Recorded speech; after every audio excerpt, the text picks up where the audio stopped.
মহান আল্লাহ সুবহানাহু ওয়া তাআলার বান্দা হিসেবে আপনি কি কখনো আদৌ একটু চিন্তা করছেন? মেহেরবানি করে মাইকের আওয়াজ যতদূর যায় যারা শুনতে পাচ্ছেন একটু চিন্তা করে দেখুন, আল্লাহ সুবহানাহু ওয়া তাআলার আমি যে একজন নগণ্য বান্দা, আমার পাশ থেকে প্রত্যেক দিন 24টা ঘন্টা অতিবাহিত হয়ে চলে যাচ্ছে।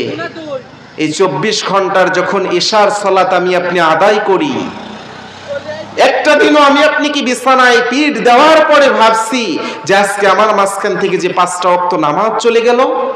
কিছু ব্যক্তিকে আমার নামাজের দিকে আহ্বান করার আমার যে দায়িত্ব ছিল, একটা জায়গাতে অসৎ কাজ আমি দেখতেছিলাম, ওই অসৎ কাজের আমাকে বাধা প্রদান করার একটা কর্তব্য আল্লাহ সুবহানাহু ওয়া তাআলা দিয়েছেন। সতের দিকে মানুষকে আহ্বান করার আল্লাহ রাব্বুল আলামিন আমাকে দায়িত্ব দিয়েছেন। অন্যায়কে বাধা প্রদান করা আল্লাহ রাব্বুল আলামিন এজন্য আমাকে একটা হাত দিয়েছেন। 24 ঘন্টা পার করে দিলাম। এর মধ্যে আমার দ্বারা, আমার শরীর দ্বারা, আমার হাত দ্বারা, আমার পা দ্বারা কতটুকু ভালো কাজ হলো আর কতটুকু খারাপ কাজ হলো, এই চিন্তা কি আমি আপনি আদৌ করেছি?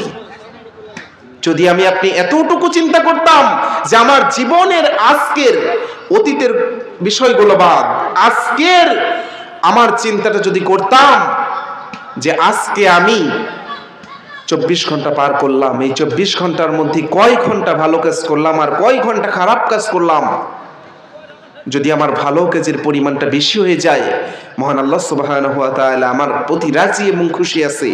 আর যদি আমার খারাপ কাজের পরিমাণটা বেশি হয়ে যায়, মহান আল্লাহ তাআলা আমার উপরে কখনোই খুশি নেই।